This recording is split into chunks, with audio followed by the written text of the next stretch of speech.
Muy buenas noches a todos. Sean bienvenidos a esta sesión asincrónica. En virtud de lo que habíamos conversado el lunes 14 de septiembre y de no haber concluido quizás el origen, el inicio o los inicios del derecho internacional privado, sea este el medio para canalizar y llegar tal información a ustedes. Por ello, nuevamente bienvenidos y por supuesto vamos a compartir de una vez pantalla para efectos de poder seguir con nuestra sesión en el punto que lo habíamos dejado. Habíamos hablado de cuáles eran aquellas definiciones doctrinarias del derecho internacional privado. Habíamos mencionado algunas por lo demás. Vamos a colocar la diapositiva en presentación.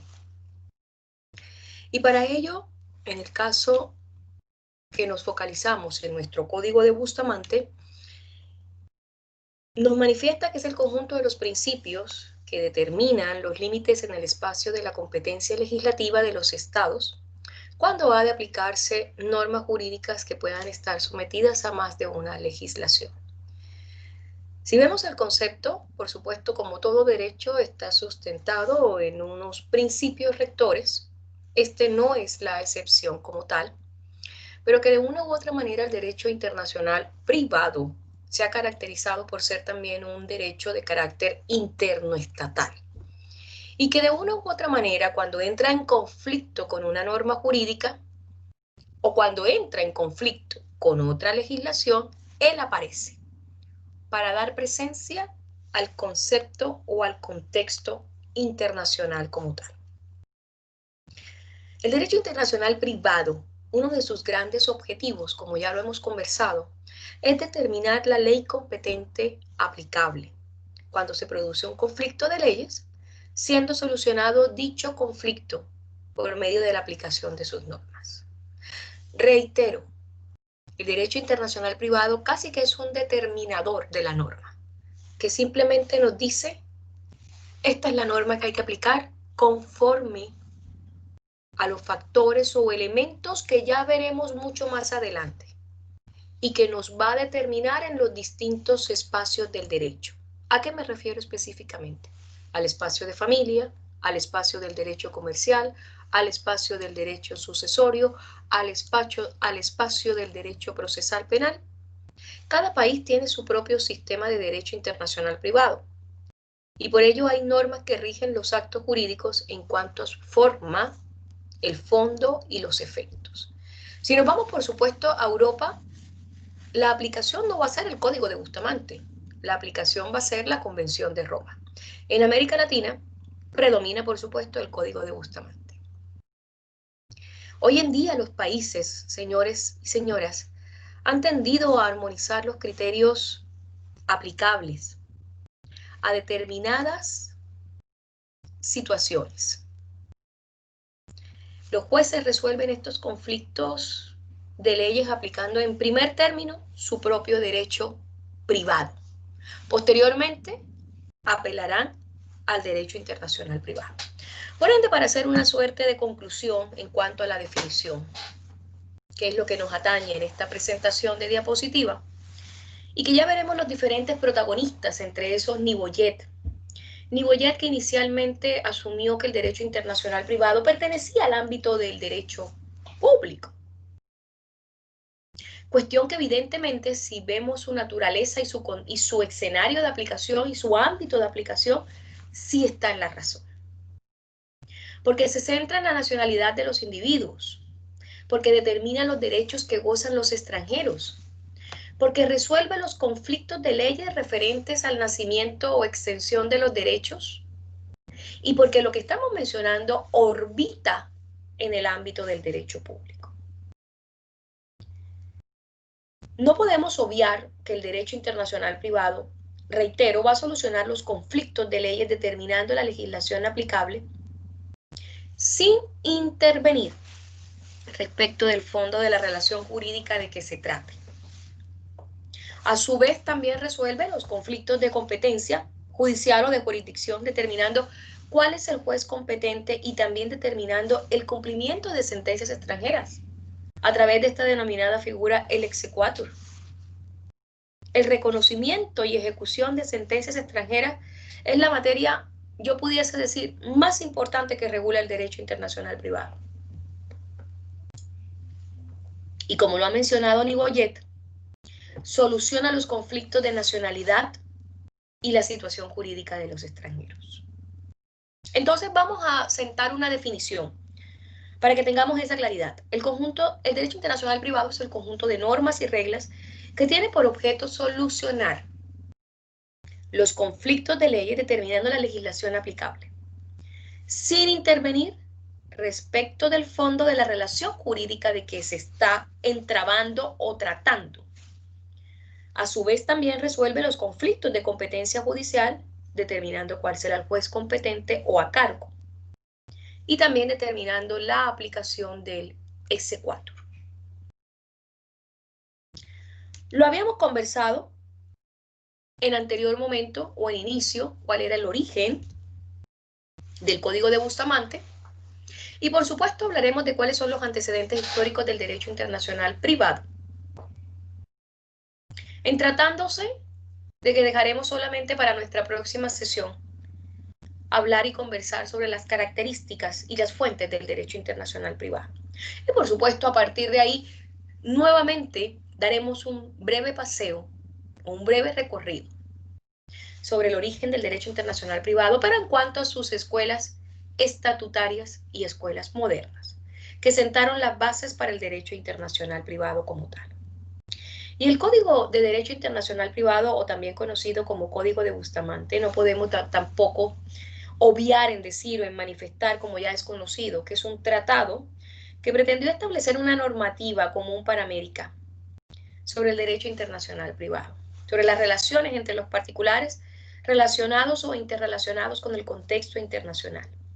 Y que la idea de dicha normativa común fue promovida por Antonio Sánchez de Bustamante en razón de la denominación de este código, y que solo se vino a concretar a partir del sexto congreso o de la sexta conferencia panamericana celebrada en Cuba en el año de 1928. Específicamente, si pudiésemos darle un nombre más original y más propio, sería el Tratado de La Habana, en la cual, como anexo, se da la creación del Código de Derecho Internacional Privado. El código en cuestión, y como también lo comenté, no tuvo grandes adeptos o grandes aceptantes. Por el contrario, en mitad de las negociaciones se retiró a Estados Unidos. Luego se hizo como una especie de trilogía Argentina, Uruguay y Paraguay, en la cual decidieron solamente o seguir rigiéndose por el Tratado de Montevideo sobre Derecho Internacional Privado, que también es un documento y una herramienta que nos va a ser de mucha utilidad. Y el resto de países de una u otra manera también ratificaron, pero con cierto resquemor. Y uno de ellos, por supuesto, fue Chile, quien hace esta reserva o manifestación frente a solamente aplicar la legislación interna. Cuando estuvieran frente a una controversia en que se equiparara la legislación internacional, se le iba a dar una prelación a la legislación de carácter interno. Y esta reserva mencionada, que no solamente fue de Chile, también tengo que reiterarlo como lo hemos comentado, es de que en el momento de una contradicción, reitero, o conflicto, la legislación interna del país va a tener mucha prevalencia, lo que de una u otra manera desvirtúa o desnaturaliza el derecho internacional privado. Porque claramente los elementos internacionales tienden a ser desconocidos bajo esta premisa. Lo que reitero, lo que se busca es armonizar las legislaciones de todos los países. Y aunque cada país, llámese democrático, llámese republicano, llámese federal, tiene su propia regulación, la idea es buscar un concepto o una conducta uniforme en esta materia, en el plano internacional de las relaciones, que se produce en todas las materias en cuanto están relacionadas con las personas, con el apellido, con el tema de la nacionalidad, con el tema de los contratos internacionales, con el régimen de bienes internacionales, con las controversias en materia de derecho marítimo y de derecho de transporte, con una de las figuras sustentables del derecho internacional privado, que es el matrimonio. Porque el matrimonio va a ser, así como es una institución muy válida y muy de sustento del derecho de familia, en el derecho internacional privado viene a cobrar esa vigencia por el hecho de ser un contrato de carácter solemne y por entrar en quizás en una suerte de incompatibilidades con aquellas legislaciones o normativas donde, por ejemplo, se ha dado lugar al reconocimiento del matrimonio igualitario. Entonces, todo esto, de una u otra manera,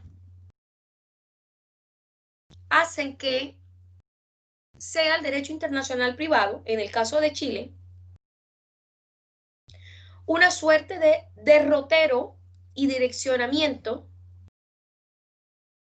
en materia de aplicación de legislación internacional. Ahora bien, veamos brevemente los antecedentes históricos del derecho internacional privado. Inicialmente, el domicilio era una especie de territorialismo propuesto en el Código Civil chileno, que todavía se sigue marcando. Inclusive si vemos un poco la ley de matrimonio civil, propuesta en el año de 1884, totalmente localista y territorialista, al punto de que era tan indisoluble la relación marital o la relación matrimonial, que solamente se predicaba la terminación o la finalidad o el fin del matrimonio bajo la figura de la nulidad y no del divorcio vincular como sucede hoy por hoy. Y es precisamente ese territorialismo quien de una u otra manera interrumpía el tráfico jurídico internacional, por lo que era preciso contar con un instrumento que vinculara el contexto global con el contexto interno. Pero reitero, esto queda, o esta premisa queda totalmente desvirtuada frente al hecho de las reservas que manifestó Chile durante la conformación del acuerdo. Tenemos varios hitos o varias etapas. El primero de ellos, o las primeras manifestaciones históricas, pudiésemos decir que es el primer Congreso de Montevideo del año de 1888 a 1889. En este se aprobaron 8 convenciones. 8 convenciones sobre una amplia gama de derecho procesal internacional, en el que se avalaban materias como propiedad literaria, propiedad artística, patentes,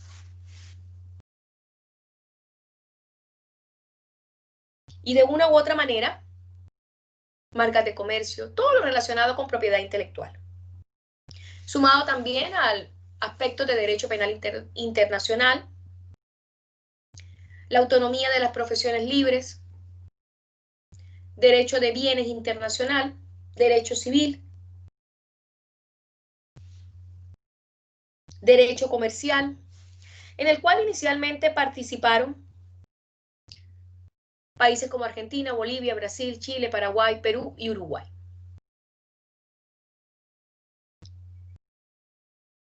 La segunda etapa comenzó con la primera conferencia internacional americana de 1889 a 1890. Y ahí se crea la particularidad de la Unión Internacional de las Repúblicas Americanas, en la cual se aprueba una suerte de convención, acuerdo, ya más sustentable, más sólido, que es lo que hoy por hoy conocemos, o que es la antesala de esta Unión Internacional de las Repúblicas Americanas, es la antesala para la aprobación de lo que hoy conocemos como el Código de Bustamante. Y este Código de Bustamante claramente solamente ratificado inicialmente apenas por 15 países. Reitero, buscaba esa unificación. Posterior a esa sexta conferencia o a ese sexto congreso vienen una suerte de reformas y reestructuraciones y por supuesto adhesiones que se van compaginando también con la Declaración Universal de los Derechos Humanos en el año de 1948, que se va también sumando o completando con la creación de la Carta de la OEA, Organización de los Estados Americanos, y en la cual a través de una fusión o sistema de comisiones se van integrando estos tratados para generar un proceso de unificación. Luego viene a posteriori, como en un lapso, en un interregno, en un bache, si me permite, o en un espacio, dentro del año de 1939 a 1940, en la segunda conferencia de Montevideo, que era un tratado que estaba sustentable, Argentina, Paraguay y Uruguay, la trilogía del Chaco, en la cual se aprueban 8 tratados y 1 protocolos, pero haciendo mucho hincapié y mucho énfasis en las figuras del asilo y del refugio, sin obviar los temas de propiedad intelectual, los temas de patentes, muy similares a lo que se veían en la etapa de 1888 a 1889.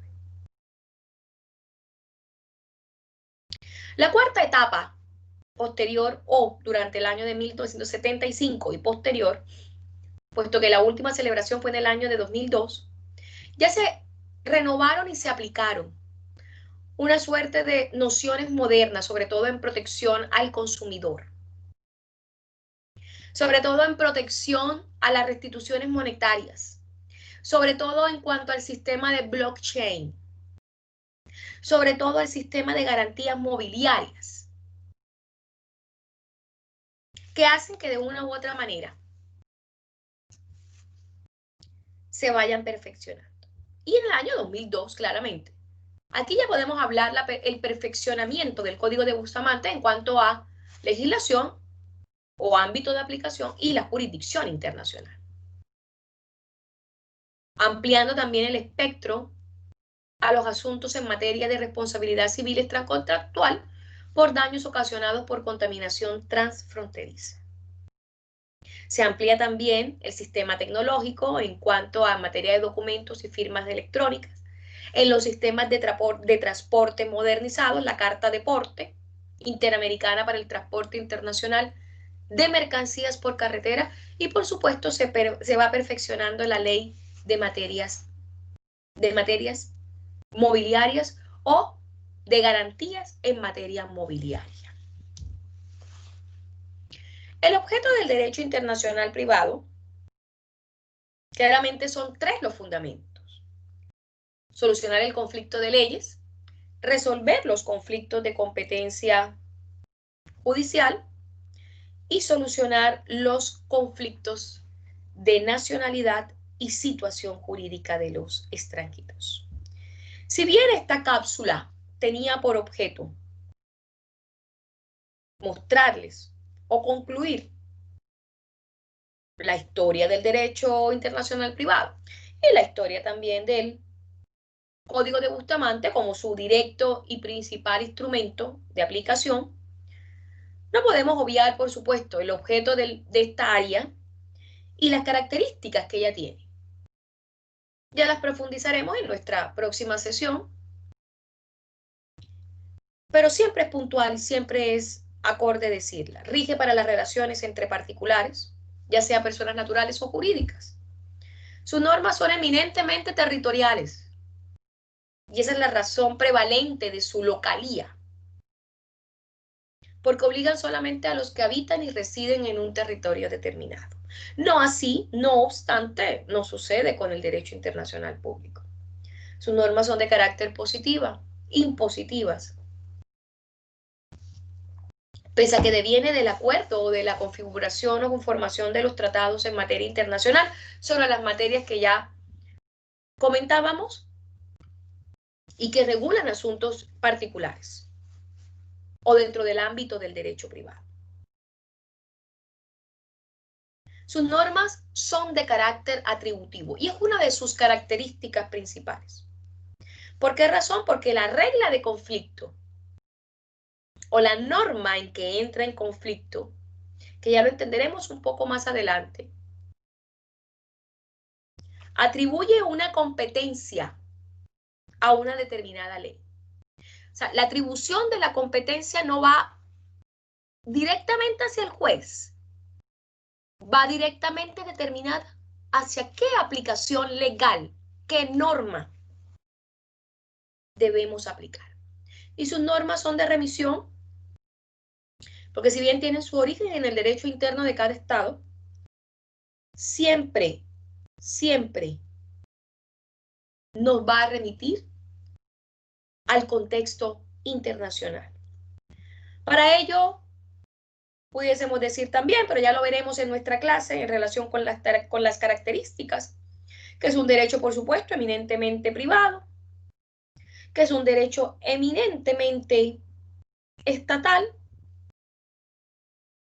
y que, por supuesto, también es un derecho que circunda en el ámbito internacional. Para ello, y dado que nosotros empezaremos nuestra próxima sesión con las características y fuentes del derecho internacional privado, recomendable la bibliografía de Mario Ramírez Necochea y Mario González Alvarado. Demos cabida a este cierre de la cápsula con una presentación de vídeo que con toda seguridad les va a ser de mucha utilidad. Vamos a dejar de compartir y vamos, por supuesto, a dar cabida a nuestra presentación. Esperemos que sea exitosa.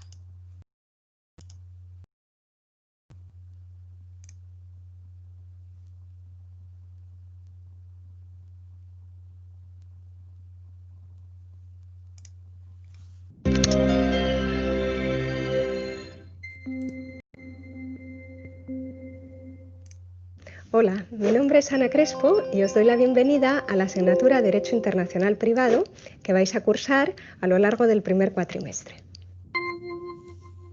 Quiero empezar por presentar brevemente el contenido de la asignatura. Es importante que sepáis desde el principio sobre qué trata, ya que el Derecho Internacional Privado es una asignatura nueva para vosotros, que se dedica a una problemática que no habéis visto en otras ramas del derecho. El derecho internacional privado es la parte del derecho que se ocupa de las relaciones jurídicas entre personas o empresas de diferentes estados. Este tipo de relaciones, debido a su componente de internacionalidad, generan una serie de cuestiones que son distintas de las que plantean las situaciones jurídicas nacionales. Durante este curso aprenderemos cómo solucionarlas. Para saber más concretamente de qué estamos hablando, vamos a ver cuáles son en particular las cuestiones de las que se ocupa nuestra asignatura a partir de un ejemplo. Vamos a suponer que dos personas de diferente nacionalidad que residen en España deciden divorciarse. En este caso, para solucionar jurídicamente el divorcio, tendremos que resolver una serie de problemas que no surgirían si el divorcio fuera simplemente entre nacionales españoles. La primera cuestión que nos plantearíamos es la de ante los tribunales de qué país pueden pedir el divorcio los cónyuges. Este problema se conoce con el nombre de competencia judicial internacional y dedicaremos al mismo el primer módulo del programa. En segundo lugar, vamos a suponer que el divorcio se ha solicitado ante un tribunal español. En este caso, también querremos saber si este tribunal debe dictar el divorcio utilizando la legislación española o la de otro estado. Por ejemplo, la de la nacionalidad de los cónyuges. Este segundo problema se conoce con el nombre de ley aplicable y lo estudiaremos en el módulo 3. Por último, vamos a imaginar que ha sido un tribunal extranjero el que ha dictado la sentencia de divorcio. En este caso, es importante saber si dicha sentencia puede surtir efectos en España y bajo qué condiciones. Este es el llamado problema del reconocimiento y ejecución de decisiones extranjeras que trataremos en el módulo 2. Muy bien. A lo largo del curso iremos estudiando... Ahí está, muy bien.